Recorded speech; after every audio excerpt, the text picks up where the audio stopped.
महंत योगी आदित्यनाथ जी महाराज,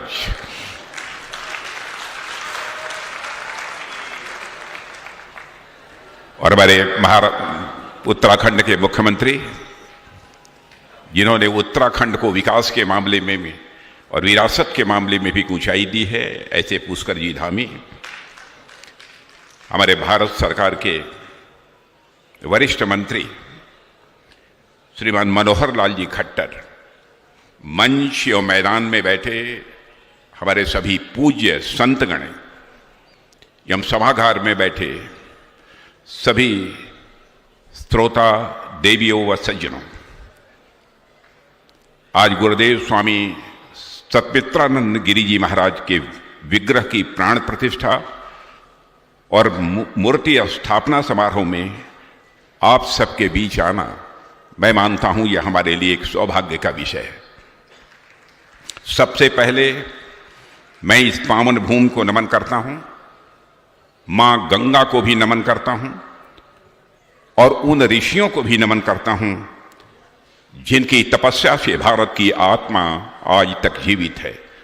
मैं पूज्य स्वामी सतमित्रानंद गिरि जी महाराज का पुण्य अर्पण करते हुए उनकी स्मृतियों को नमन करता हूं। देवियों और सज्जनों, भले ही स्वामी जी अब देह रूप में हमारे बीच नहीं है, फिर भी उनकी साधना, उनका तप और उनका विचार आज भी हमारे बीच वैसे ही जीवित है जैसा कि उनके रहते हुए था। उनकी प्रतिमा की प्राण प्रतिष्ठा उस चेतना को फिर से जागृत करने का मैं मानता हूं एक प्रयास है जिसे उन्होंने अपने पूरे जीवन में जिया है, और आज यह दायित्व उनके ही शिष्य पूज्य स्वामी अवधेशानंद गिरि जी महाराज निभा रहे हैं। देवियों व सज्जनों, यह कितना सुखद है, एक गुरु की परंपरा को उनके शिष्य लगातार आगे बढ़ा रहे हैं, और मुझे लगता है कि गुरु शिष्य परंपरा की यह बहुत ही बड़ी और सुंदर अभिव्यक्ति है जो आज इस युग में हमको देखने को मिल रही है। मुझे जब भी अवसर मिलता है मैं पूज्य संतों के सानिध्य में स्वाभाविक रूप से जाता हूं, लेकिन उसमें भी विशेषकर जब मैं हरिद्वार की पुण्य भूमि पर आता हूं तो यहां आते ही मुझे एक प्रकार की दिव्यता का अनुभव होता है। हरिद्वार भारतीय चेतना का मैं मानता हूं एक सजीव और स्पंदनशील यह केंद्र है। यह वह स्थान है जहां पर गंगा मैया पर्वतों को पार कर मैदानों में प्रवेश करती हैं। यहां की हवा में व्याप्त आध्यात्मिकता, घाटों पर गूंजते हुए मंत्र और साधु संतों की तपस्या और करोड़ों श्रद्धालुओं की अटूट आस्था अपने आप में यह बताने के लिए पर्याप्त है कि हरिद्वार भारत की सांस्कृतिक धारा का एक उद्गम स्रोत है। ऐसी भूमि पर आप सभी संतों के बीच आना, मैं मानता हूं यह सौभाग्य का ही विषय नहीं है, बल्कि हमारे लिए यह एक गौरव का विषय है। आज जब मैं आपके बीच यहां पर उपस्थित हुआ हूं तो एक श्रद्धालु होने के साथ साथ मैं देश के रक्षा मंत्री के रूप में भी आप सबके बीच यहां पर उपस्थित हूं। देवियों व सज्जनों, स्वाभाविक है यह प्रश्न उठता है, एक रक्षा मंत्री का संस्कृति से जुड़े हुए कार्यक्रमों से क्या रिश्ता है, उससे क्या संबंध है। आमतौर पर यही माना जाता है कि रक्षा मंत्री का दायित्व केवल सीमाओं, सेनाओं और राष्ट्र की सुरक्षा तक सीमित है। यह बात एक हद तक यह सही भी है, लेकिन मेरा मानना है कि राष्ट्र की सुरक्षा का अर्थ केवल उसकी भौगोलिक सीमाओं की रक्षा तक ही सीमित नहीं है। एक राष्ट्र की सांस्कृतिक अस्मिता की रक्षा, एक राष्ट्र की सभ्यतागत चेतना की सुरक्षा भी मैं मानता हूं उतनी ही महत्वपूर्ण है जितनी कि देश की सीमाओं की सुरक्षा महत्वपूर्ण है। एक राष्ट्र, मैं मानता हूं, तब तक वह सुरक्षित नहीं कहा जा सकता जब तक उसकी सांस्कृतिक नींव, उसके मूल्य और उसकी पहचान सुरक्षित नहीं है।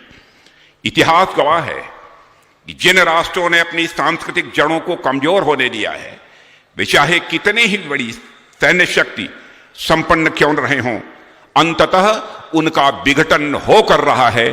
दुनिया की कोई भी ताकत उन्हें बचा नहीं पाई है। देवियों व सज्जनों, हमारी भारतीय संस्कृति यह कोई संग्रहालय में रखी हुई या कोई प्राचीन वस्तु नहीं है।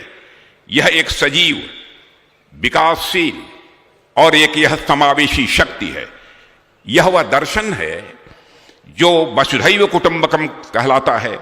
यह वह जीवन पद्धति है जो प्रकृति के साथ सामंजस्य भी हम करना हमें सिखाती है। यह वह ज्ञान परंपरा है जिसने शून्य दिया। यह वह ज्ञान परंपरा है जिसने आयुर्वेद दिया।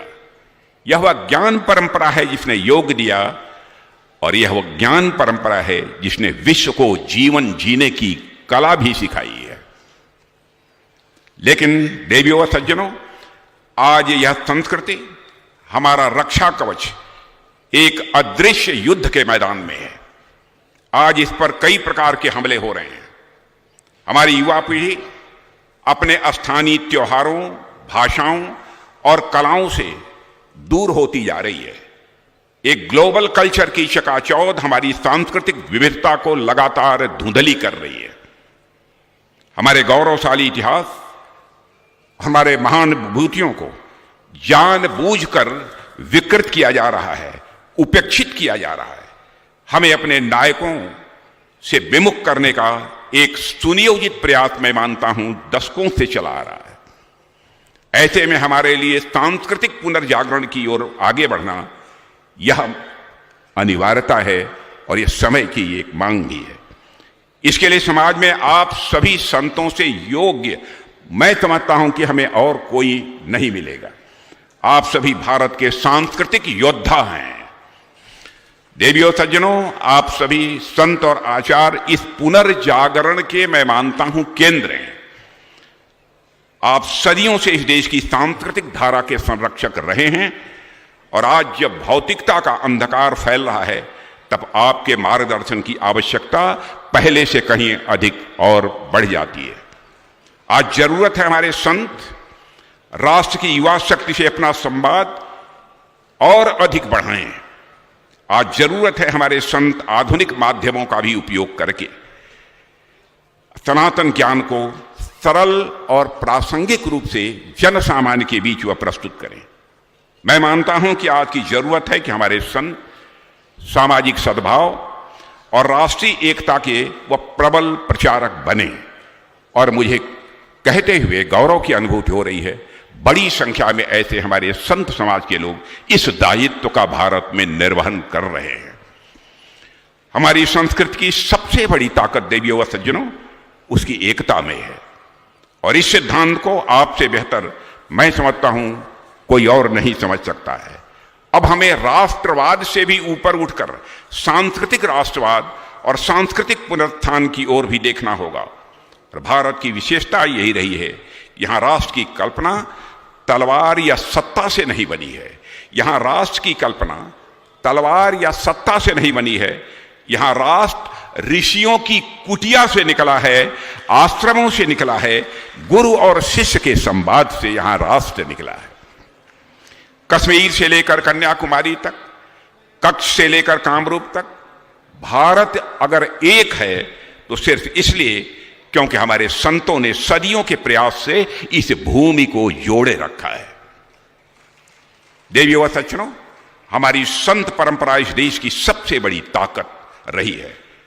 और मैं मानता हूं कि वह संत परंपरा आज भी हमारे देश की सबसे बड़ी ताकत है। जगत गुरु आदि शंकराचार्य को ही देख लीजिए।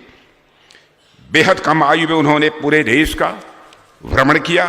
काशी गए, कांची गए, बद्री गए, द्वारिका गए, हर जगह जाकर लोगों से सीधा संवाद स्थापित किया, सवाल सुने, उनके साथ तर्क वितर्क की आवश्यकता थी तो तर्क वितर्क भी किया।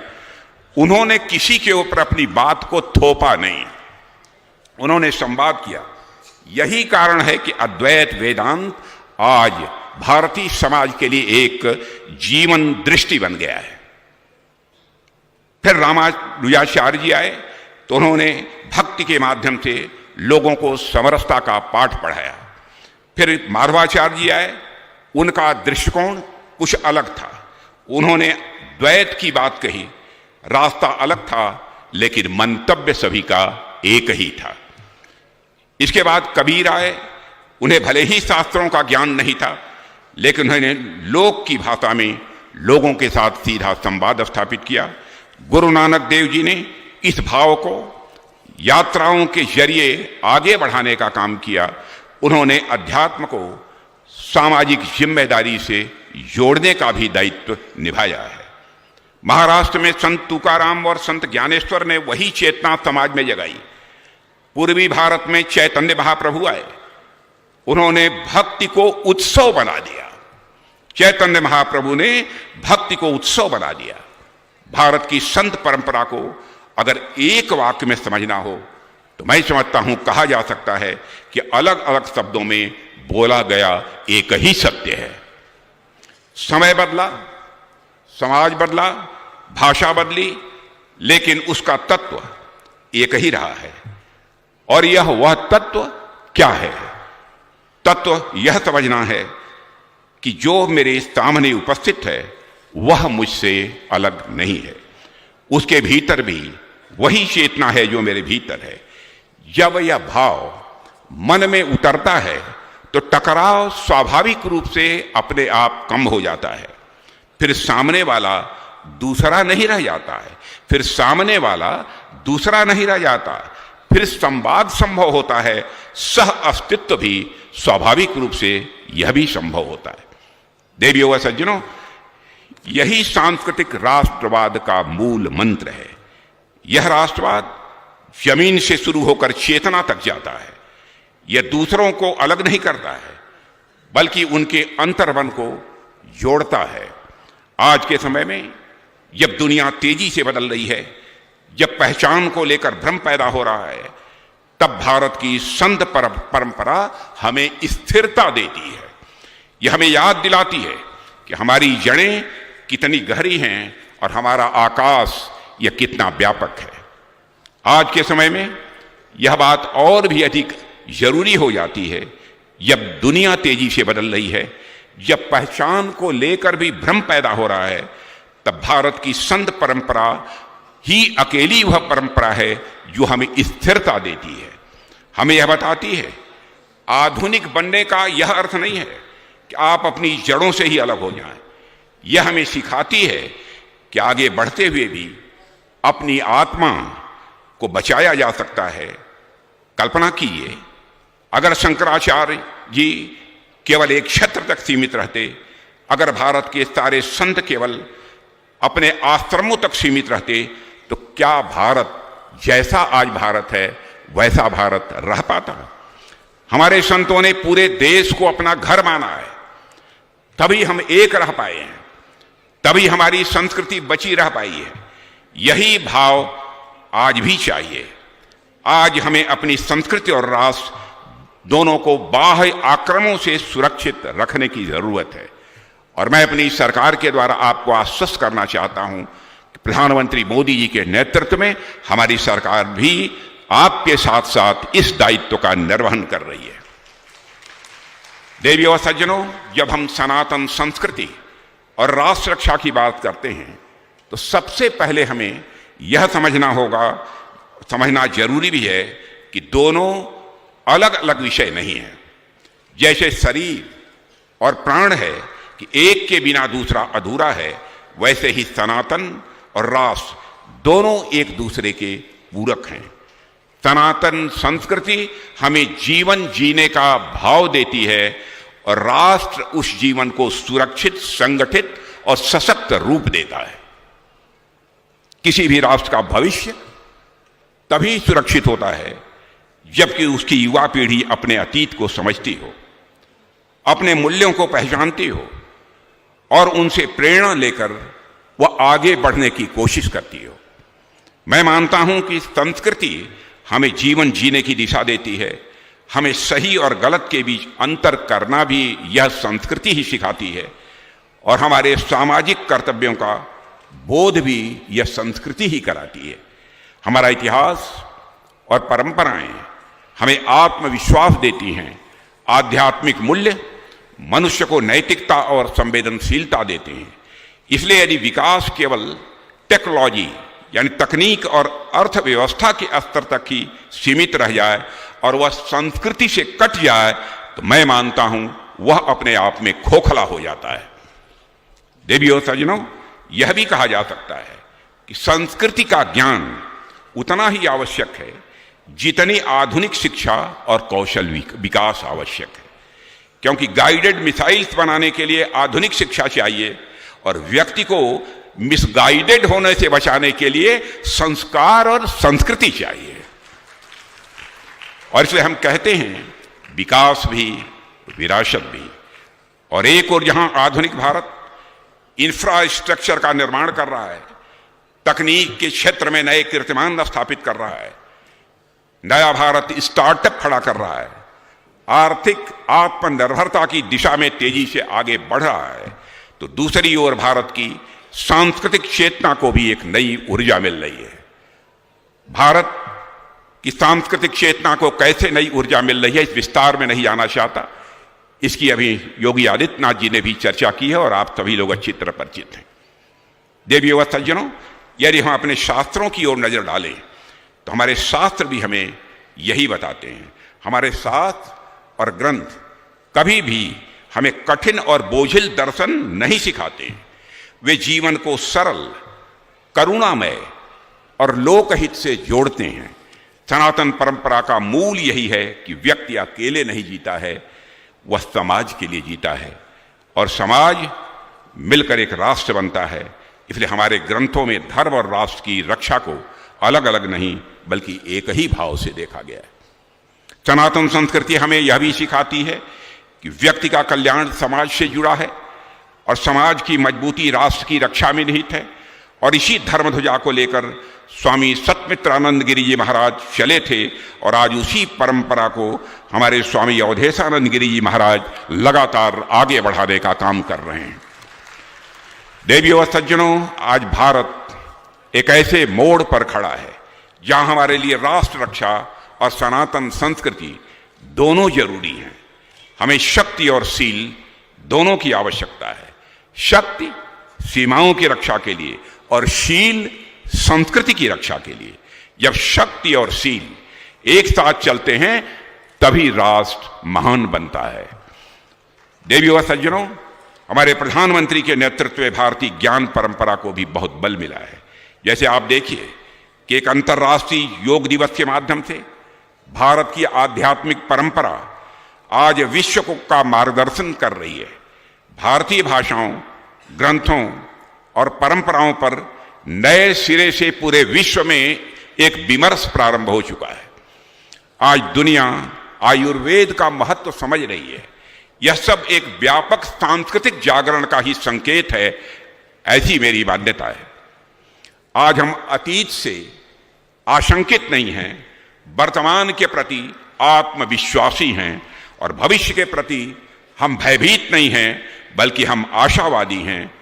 हमारा युवा मान रहा है कि आधुनिकता और संस्कृति एक दूसरे के विरोधी नहीं हैं बल्कि दोनों एक दूसरे के पूरक हैं। जब युवा अपनी विरासत पर गर्व करते हुए आधुनिक ज्ञान का उपयोग करके विकसित भारत के संकल्प की सिद्धि के लिए आगे बढ़ेंगे, तब भी मैं समझता हूं कि भारत में एक नया पुनर्जागरण भी होगा। आज किसी भी भवन की मजबूती, देवियों व सज्जनों, उसकी नींव पर निर्भर करती है। यदि नींव कमजोर हो, ऊंची इमारत भी ढह जाती है। इसी प्रकार जीवन रूपी भारत की भवन की नींव है। इसी प्रकार जीवन रूपी भवन की नींव है हमारे विचार और हमारे आचरण। यदि विचार शुद्ध नहीं है तो आचरण कभी शुद्ध नहीं हो सकता, और यदि आचरण अशुद्ध है तो जीवन में सुख, शांति और प्रगति भी किसी भी सूरत में नहीं आ सकती है। शुद्ध विचार और शुद्ध आचरण ही अच्छे जीवन की आधारशिला हैं। और यह सत्य मैं मानता हूं केवल व्यक्ति तक सीमित नहीं है, यह परिवार पर भी लागू होता है, समाज पर भी लागू होता है, राष्ट्र पर भी लागू होता है और विश्व में सभी पर यह लागू होता है। मैं इस मंच से देश के युवाओं से भी यह कहना चाहूंगा कि आप इस राष्ट्र की सबसे बड़ी शक्ति हैं। आपके हाथों में ही इस देश का भविष्य है। राष्ट्र निर्माण के लिए आपको 3 चीजें ध्यान रखकर ही चलना होगा। पहला चरित्र, क्योंकि बिना चरित्र के कोई भी शक्ति या टिकाऊ नहीं होती है। दूसरा कौशल, क्योंकि आधुनिक दुनिया में ज्ञान और तकनीक ये दोनों आवश्यक हैं। और तीसरा कर्तव्यबोध, क्योंकि अधिकार तभी सार्थक होते हैं जब वह उनके साथ दायित्व से जुड़ा हो। यदि हमारे युवा इन तीनों को अपने जीवन में उतार लें तो भारत को दुनिया की कोई ताकत कभी भी कमजोर नहीं कर सकती है। आप तकनीकी ज्ञान से लैस हैं, आप तकनीकी ज्ञान से लैस हैं। आधुनिक शिक्षा प्राप्त करें, लेकिन अपने सांस्कृतिक मूल्यों को कभी न भूलें। मैं यही देश के युवाओं से आग्रह करना चाहूँगा। अपने चरित्र को ऊंचा रखें, अपने जीवन में अनुशासन, कर्तव्यनिष्ठा और ईमानदारी जैसे मूल्यों को लाएं और राष्ट्र निर्माण में अपनी ऊर्जा लगाएं। देवियों सज्जनों, समाज में शिक्षक, विद्यार्थी, किसान, सैनिक या नागरिक, जिस भी रूप में जो भी भूमिका हमें मिली है, उसे राष्ट्र धर्म समझकर हमें निर्वाह करना चाहिए। जब प्रत्येक नागरिक अपने कर्तव्य को यज्ञ मान लेता है, तब राष्ट्र स्वतः ही अपने में सशक्त हो जाता है। यही सनातन संस्कृति का यह संदेश है और यही राष्ट्र रक्षा का आधार भी है। अंत में मैं यही कहना चाहूँगा कि सनातन संस्कृति और राष्ट्र रक्षा का यह पवित्र बंधन ही हमारी शक्ति का स्रोत है।